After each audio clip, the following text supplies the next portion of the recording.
Okay, good afternoon. I want to start by thanking everyone involved in our emergency response.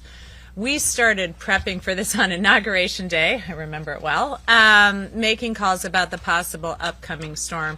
And because of the communication, because of everybody kind of putting their head down and getting ready for this, the state troopers making plans to have a large presence on the roads, declaring the state of emergency to make sure DPW workers had the plows and salting and equipment that they needed, making sure our Bureau of Public Utilities was reaching out to the utility companies. They pulled in mutual aid from across the country, people coming in from Ohio, for example, to be on the ground here ready for this.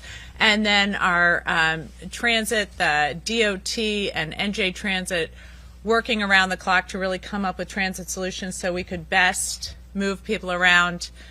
We saw everyone working together and at a really high level of preparation. It was pretty impressive, and the people of New Jersey, I think, should be very, very proud of their public workers and the people who serve the public for all of the hard work they did around the clock. I'm looking at some of them right now, so we all owe you a debt of gratitude. I know how hard people have been working and the long shifts that you're all taking on. I also want to thank the people of New Jersey who really did a great job staying home. Thank you. I will tell you, I was out yesterday to go check on the salting operations, the plowing operations, the streets, the roads, make sure people were safe. And there were, in the most densely populated state in the nation, we had almost empty highways. That enabled everyone to function at an incredibly high level, get those plowing operations going when we were facing up to 17 inches of snow. That's what helped us to achieve blacktop this morning very, very early. So very early on, we were able to get light rail running for the morning commute. We now have, I believe, about 85 bus lines up and running. We'll continue to add to those as municipalities dig out some of the bus stops, and we'll hear more about that. We've also been working closely with the port. They were digging out at about 3 a.m. to make sure people had the salt they need. Remember, we got through phase two. I'd say phase one was preparation. Phase two is the actual emergency. And now we're in phase three, the aftermath, the cleanup, and then making sure that we are keeping our streets de-iced and that we are keeping utility power going to consumers. But that de-icing effort will involve salt. So the state's ramping up again on our salt. And I would encourage all the municipalities to do that. I really do want to shout out the New Jersey State Police and the Office of Emergency Management, the Department of Transportation, NJ Transit, the South Jersey Transportation Authority, the Port Authority, salt distributors, the Board of Public Utilities, and all of our departments of public works and mutual aid workers who came to New Jersey. Everyone working together made such a huge difference. We started our meetings early. During the transition, I visited the Regional Operations Intelligence Center, the ROC, probably about a month ago, to make sure, knowing that as I was going to be taking office in January, we could face something like this. So making sure we were prepared. I was on the phone on Inauguration Day and every day since. We've been in touch with every county and more than 315 municipalities to check in on everyone, make sure they have what they need.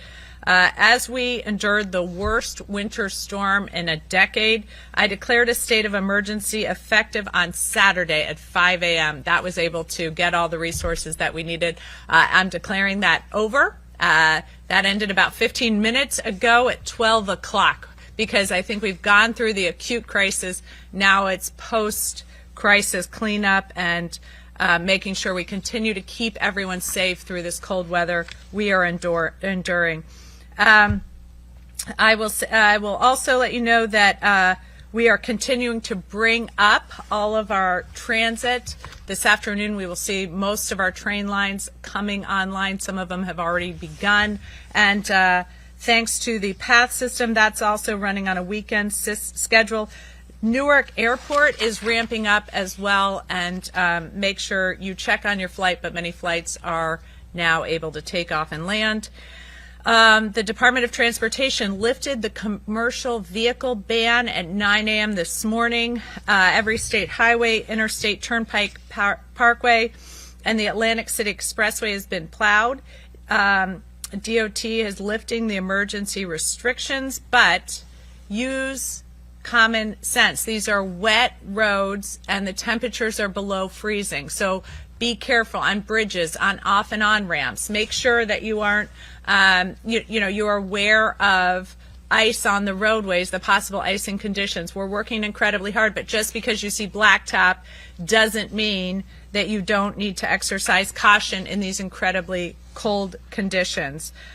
I got to tell you, hats off to our utility operators. They have restored every single person who lost power during the storm. I have never seen that in our previous storms, so they were truly ready, especially with that mutual aid. They had tree cutters in place to make sure that if you lost power, they restored it as quickly as possible, knowing how cold it was going to get. Our grid operator, PJM, we've been in touch with them talking about the upcoming cold. They have been preparing to meet the historic demand for electricity tomorrow. The DOE issued an emergency order to allow additional resources to stay online to meet electricity demand. This will keep power flowing in New Jersey. They've also issued an emergency order to allow additional resources to stay online. So we will keep working with them because we still expect cold temperatures below freezing for the rest of the week. This type of cold means that we will see upticks in power needs, so we are continuing to monitor that. There's still and remains plenty of salt at the port. I want to reiterate that. There is plenty of salt at the port. There's 250,000 metric tons on hand now. We have another 125 metric tons inbound. The state's refilling our supply, so you should too. You municipalities, you counties, make sure you're ready because this week's going to be cold. So you know what? Again, thank you to everyone for this hard work. Check on your neighbors, check on your friends. It's going to be cold this week, and it's only January, so it likely won't be the last storm we face here. But the men and women working for all of New Jersey have done an excellent job. I'm sure they'll continue to do so. So without further ado, I'm going to let you hear from some of them. Thanks so much. Colonel? Thank you, Governor. And the governor's thanking everybody, but I just want to thank her for her leadership. She jumped right in at the beginning of her administration with her and her team, so we greatly appreciate it. Thank you. Just a couple things from New Jersey State Police and New Jersey OEM. As we're receiving updates of conditions improving on our major roadways and throughout the state, I've ordered that the State Emergency Operations Center, the SEOC, change its activation to a level 3. We will be now enhanced monitoring instead of a level 2 in person. By doing this, it means that we can begin to slowly scale down extra personnel and specialized resources. We are still maintaining close contact with all of our counties and all of the county OEMs for any resources that they may need. We've seen a range of snow totals from 6 inches in Cape May to 17 inches up in Sussex County. From 6 p.m. Saturday, January 24th, until 9:30 a.m. this morning, troopers have responded to 206 motor vehicle accidents. Thankfully, nothing was serious.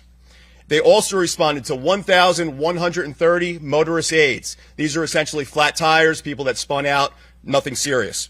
The storm may be over, but the hazards are not. Our roadway crews are still working to clear and salt the roadways. So we are asking that if you can, please stay off the roads and allow them to perform their duties. It is important for everyone to know that we are expecting extremely cold temperatures for the rest of the week. This can create slippery roadway conditions and potential power outages. It is important to know that you should also continue to monitor your local weather as conditions can change at any time. We're still in regular contact from the SEOC with the National Weather Service and continuing to get updated briefings hourly. The SEOC will also continue to monitor for any requests for state assistance from any counties or municipalities. Our patrols are still enhanced at this time. We will be out assisting any motor vehicles that are stranded, any motorist aids, or any accidents that will be out there. Just a couple tips for our residents. Please remove any snow and ice from your vehicle before you begin to travel. This snow and ice coming off of vehicles can damage other vehicles and potentially cause accidents. While the snow is ended, as well as the sleet, it is still going to remain cold and icy. Please continue to charge your cell phones. And as we always say, check on your neighbors. People are beginning to dig out now. Check on the elderly. Check on your loved ones if you're able to. We are a community here in New Jersey, and let's continue to do that. I also want to thank everybody that helped during the storm, from the citizens to all of our partners here to the governor. It has been greatly appreciated. Thank you.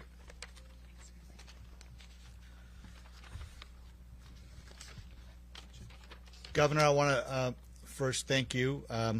We, not only your emergency management team, but the state has been a beneficiary of your military background.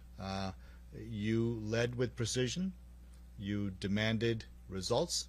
But what I think we appreciated the most is that you led with the kind of pragmatism that we sorely needed and we so appreciated. I know I'm the face of New Jersey Transit, and I'm often not reminded it's not the prettiest face, but I want to make sure that I recognize my 13,000 colleagues. This is no small feat. To be able to go from a state of emergency to restoration of our service happens not by accident, but by design. And I know many of you in this room haven't slept for many days, and it has not gone unnoticed. But I wanted to let you know, I know the governor said it, and I also wanted to make sure you know that I appreciate it. We have, as the governor said, already resumed light rail service as of 4:30 this morning. Bus service, 85 lines, connecting major terminals in New York, Philadelphia, Newark, and many points in between have already started, with more to come throughout the day and certainly tomorrow. Access Link, which is a critical service that our senior and disabled population relies on, has started as of 12 this afternoon. It will be driven on how fast we can do it based on the conditions of people's driveways and sidewalks and such, because we want to make sure that we provide a safe service. I want to emphasize and amplify perhaps one point the governor made on our local bus routes. It is imperative that our municipalities who own the bus shelters and are supposed to operate them clean those facilities so people can stand in a sheltered place. It is not helpful if the only place that our customers can stand is in a live traffic lane. That does not make for a safe condition. We want to make sure that I understand that they have many things going on, but in order for us to fully ramp up and provide the kind of service that our counties and municipalities expect, we want to make sure they're good partners with us, just like we are for them. Finally, rail. It has been an important measure for us to make sure that all modes that are under our umbrella are operating, and I'm pleased to say that as of 20 minutes ago, we have started a majority of our train lines, with the exception of Gladstone and Peapack, and the only reason those are currently not working, Pascack. Anthony's looking at me saying, you're wrong. Sorry, Anthony. Pascack they will be operational. We just got to make sure we get the right crews in there, and the mechanical folks who are still not able to get there can get there and make sure our equipment is running. We will tomorrow operate on a modified schedule. That means it's a weekend schedule. The storm is clearly over, but I remind everybody that the cold weather wreaks havoc on the infrastructure, not just on our infrastructure, but the Northeast Corridor infrastructure, which is so critical for our service. We will continue to focus on it, make sure the switches are working, the signal systems are working.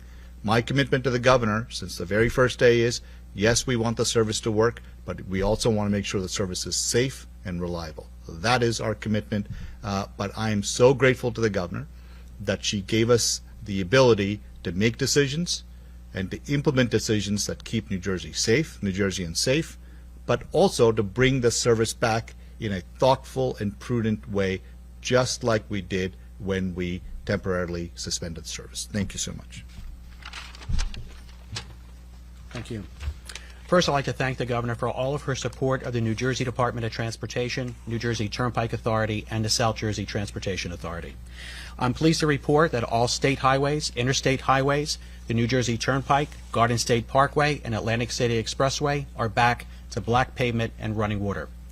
Although speed restrictions have been lifted, there is the potential for refreezing with the cold temperatures. So we ask that if you absolutely positively have to be on the road, to please proceed with extreme caution, especially on the on and off ramps. Plowing and spreading operations will continue through the day and through the evening hours. We ask that you be mindful of our plow trains, and they will be clearing the shoulders as well. If you absolutely positively have to be on the roads, please proceed with extreme caution. Thank you. Thank you. Do we have any on-topic questions? It's because we were so thorough. Yes. Just for Mr. Calori, Mr. Calori, can you just state which two you're still working on again, just so I have it right? Yes, Pascack Valley and Gladstone. And just to reiterate, we're talking about if anything gets online this afternoon and tomorrow morning, it's all weekday schedule. Weekend schedule, and understanding that we're still ramping up. So please expect, be patient with us. There will be some delays, maybe some annulments, but we are working through it. But it's a weekend schedule, yes. All right. Thank you all so much. I appreciate it.